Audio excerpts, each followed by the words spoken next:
Mesdames et messieurs, bonjour. C'est en ma qualité de vice-présidente de la coalition des Gabonais des États-Unis que je viens présenter mes sincères félicitations à l'ensemble des Gabonais à l'unanimité. Je vous dis merci au nom de la coalition des États-Unis et de toutes les organisations fédérées de la diaspora. Nous vous disons merci. Nous vous disons merci pour le soutien massif.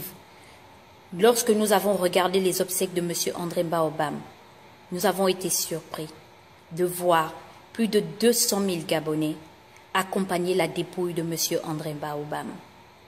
Nous présentons par ailleurs nos sincères condoléances à la famille Mbaobam, aux proches, aux amis et aux collaborateurs politiques et acteurs de la société civile qui ont connu la personne d'André Mbaobam.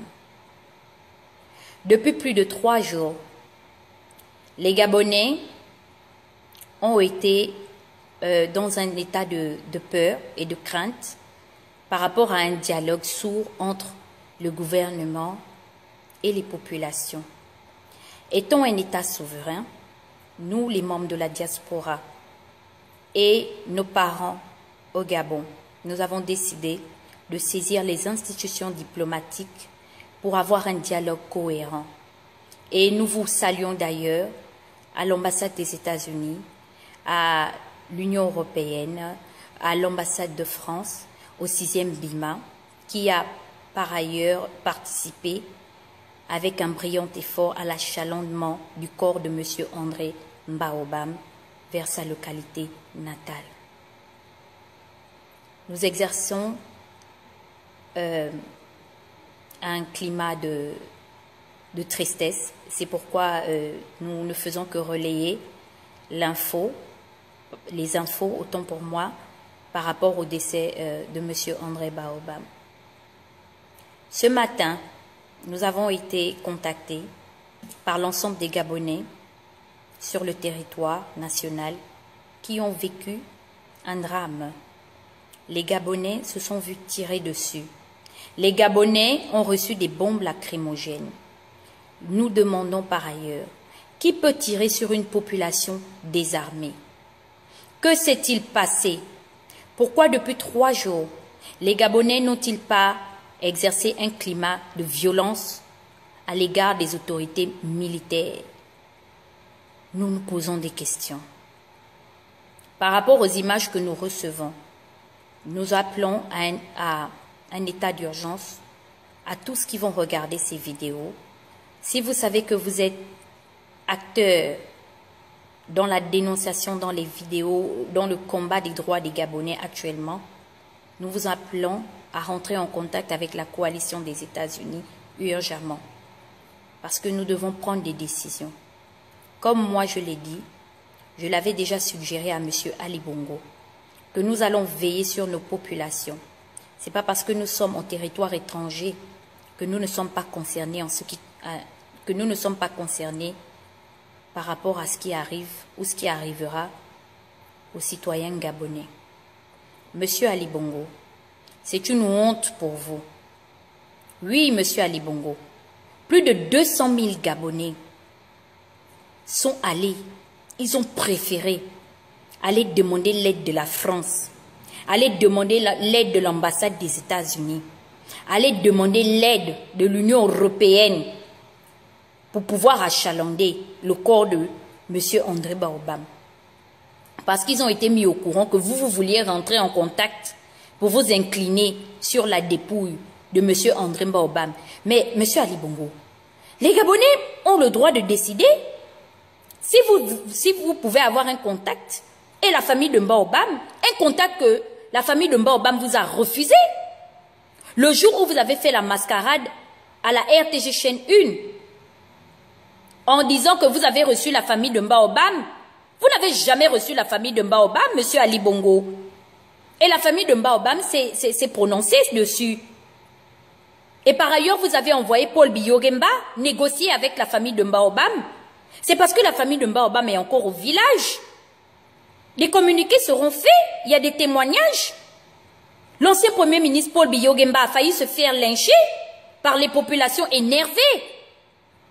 Vous avez tout fait pour rentrer en contact avec la famille de Baobam, proposer des sommes d'argent que les Gabonais ont refusé, monsieur Ali Bongo. Mais nous sommes quand même au 21e siècle, nous sommes en 2015. Prenez cet argent-là, gardez. Au jour d'aujourd'hui, les Gabonais ne veulent plus de votre argent, monsieur Ali Bongo. Pour vous rappeler quelque chose, est-ce que vous vous rappelez de l'histoire qui a été écrite dans le livre de Pierre Péan? Pierre Péan fait état d'un fait avéré. Est-ce que vous savez que tout Gabonais né sur le territoire international en dehors du sol gabonais, lorsqu'il se fait déclarer à l'État gabonais, il doit être déclaré au 1er arrondissement.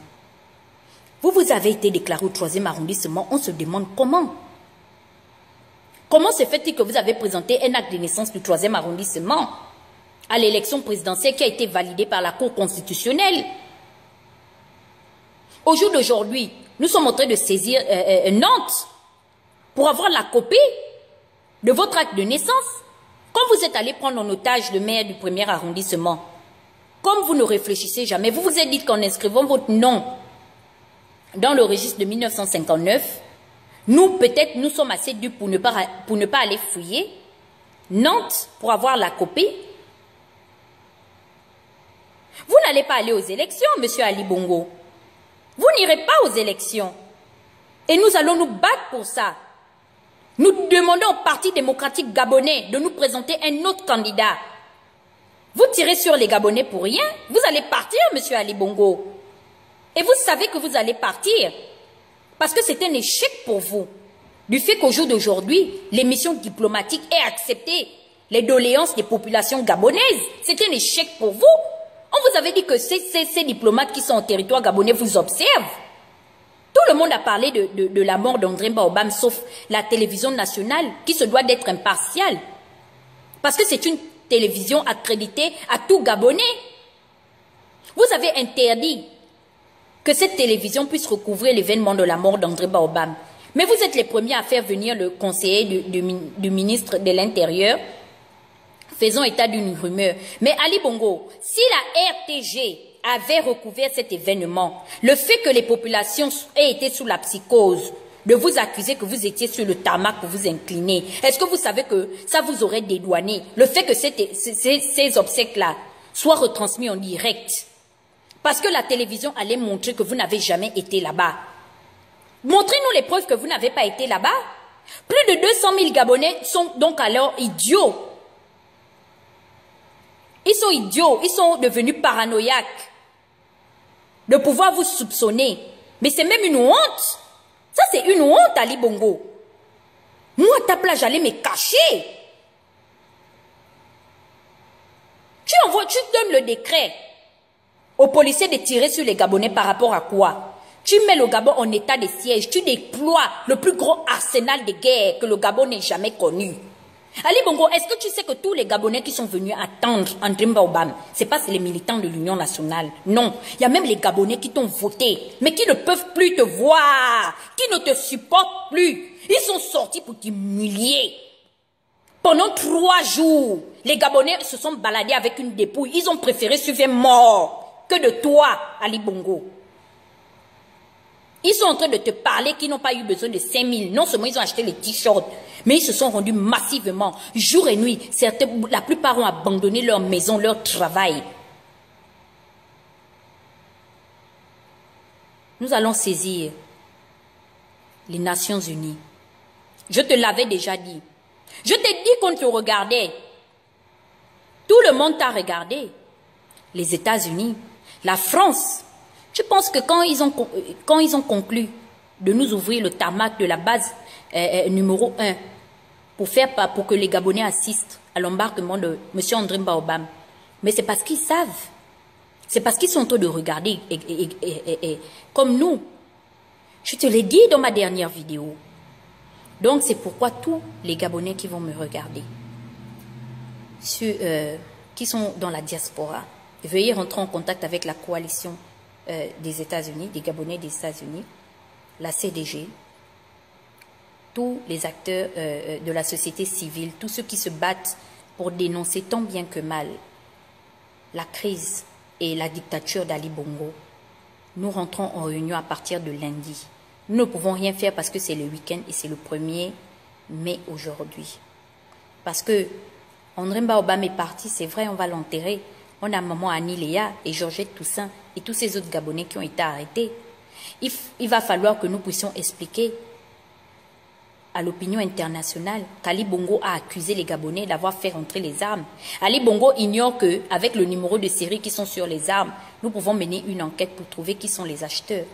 Et de deux, les côtes gabonaises sont surveillées par satellite également par les Américains. Monsieur Ali Bongo, préparez-vous. Je vous ai dit que le combat est engagé. Regardez-moi très bien. Je suis à la tête d'une grande organisation. Je suis la vice-présidente de cette organisation. Et je suis fédérée par plusieurs Gabonais. Nous sommes fédérés, mon organisation et moi. Préparez-vous bien. Je vous remercie.